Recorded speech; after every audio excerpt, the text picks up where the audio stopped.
The Pittsburgh Steelers have enough issues offensively and defensively to have fans excited for what solutions the trade market might bring.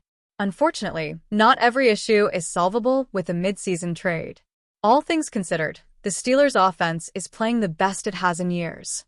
Part of that is the natural growth among young players, particularly on the offensive line, coupled with the familiarity of Arthur Smith's scheme. The rest is thanks to Aaron Rodgers. The Steelers rank 7th in the NFL for percentage of drives that end in a score. Considering they rank in the bottom half of every cumulative calculation in yardage, that's not awful. The Steelers also rank 3rd in red zone efficiency, quite a favorable ranking for a team pulling itself out of the mud offensively. But that sort of highlights the issue. The Steelers are one of the best red zone teams in the NFL, if they can get to the red zone. Arthur Smith wants the Pittsburgh Steelers to stop beating themselves.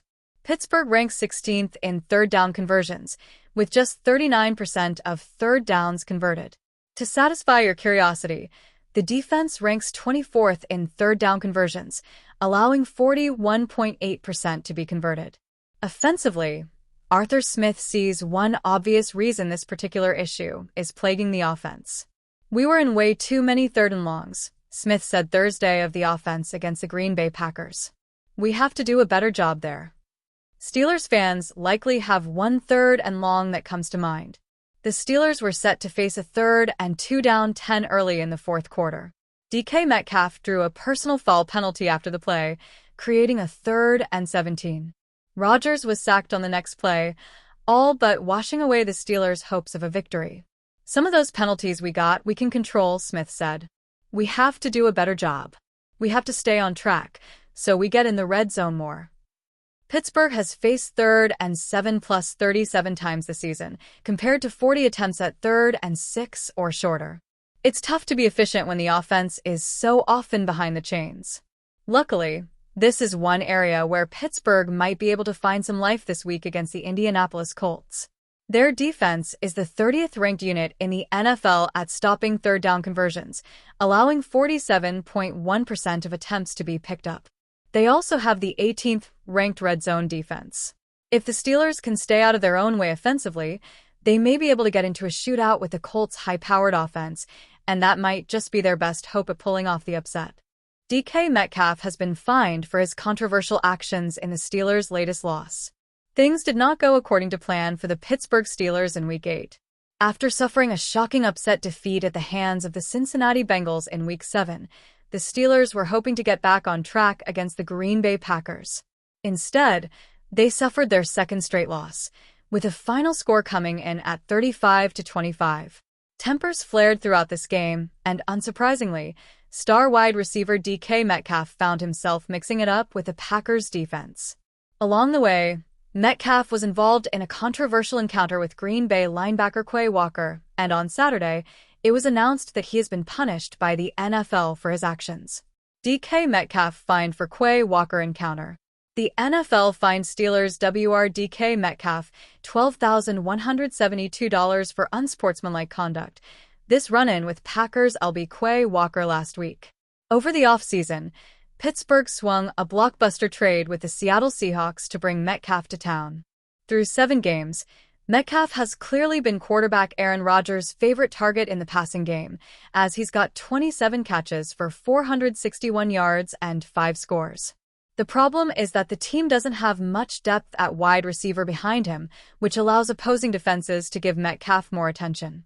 While the Steelers are 4-3, it hasn't always been easy for them to move the ball on offense.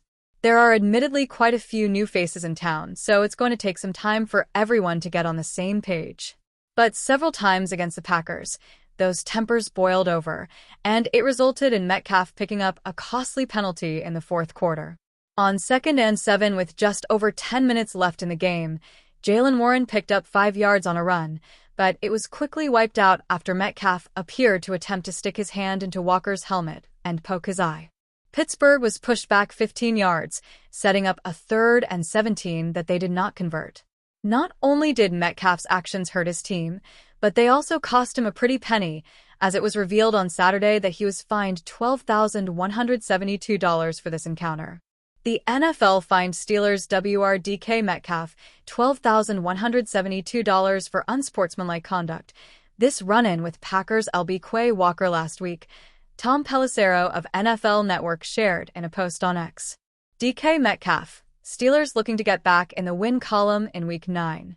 The Pittsburgh Steelers are linked to several deadline targets, and one name has emerged as a potential game-changer for an Aaron Rodgers-led offense. The consensus among analysts is that adding a reliable, intermediate receiver would give Rodgers a security valve and diversify a passing attack too often dependent on one explosive threat. Jakobi Meyers has been floated in trade scenarios as a practical solution.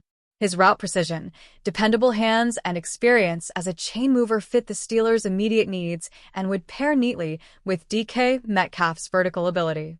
Meyers' production and availability make him an appealing mid-season acquisition for a team aiming to stabilize its passing game without sacrificing long-term draft capital. The appeal of Meyers extends beyond statistics.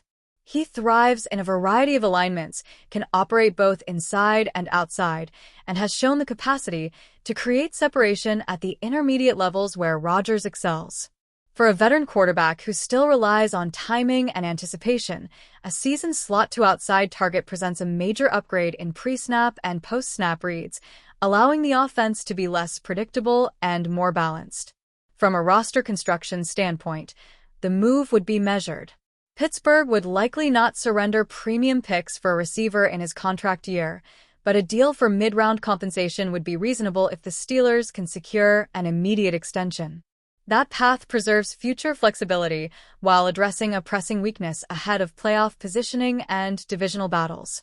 There are risks. Any midseason addition must assimilate quickly into the playbook and build chemistry with Rodgers in limited time. The Steelers also must weigh internal development options and the cost of altering a young receiver room. Still, evaluators note that the marginal gain from a veteran possession receiver could unlock the offense's full potential. NFL analysis names Jakobi Meyers as a potential trade target for Aaron Rodgers and Pittsburgh Steelers. Meyers may end up playing with Rodgers in Pittsburgh before the deadline has ended. This is detailed more in an analysis by Seth Walder for ESPN. Who could be targeted? Raiders wide receiver Jakobi Meyers. I don't know if he is the perfect fit because of how much he plays in the slot, thus overlapping with all of those tight ends, but he's a good, reliable player who would be a major upgrade. Meyers currently has 1.7 yards per route run this season, but that has been in an anemic Raiders offense. Walder. If Pittsburgh executes such a trade, Rodgers gains a dependable target who can shorten third downs and expand play call options. For a club in contention, that kind of mid-season reinforcement could make the difference between a brief run and a sustained playoff push. The deadline will test whether the Steelers prefer targeted upgrades or conservative roster management, but the Meyers scenario illustrates a clear blueprint: shore up the intermediate passing game and give Rodgers another dependable weapon.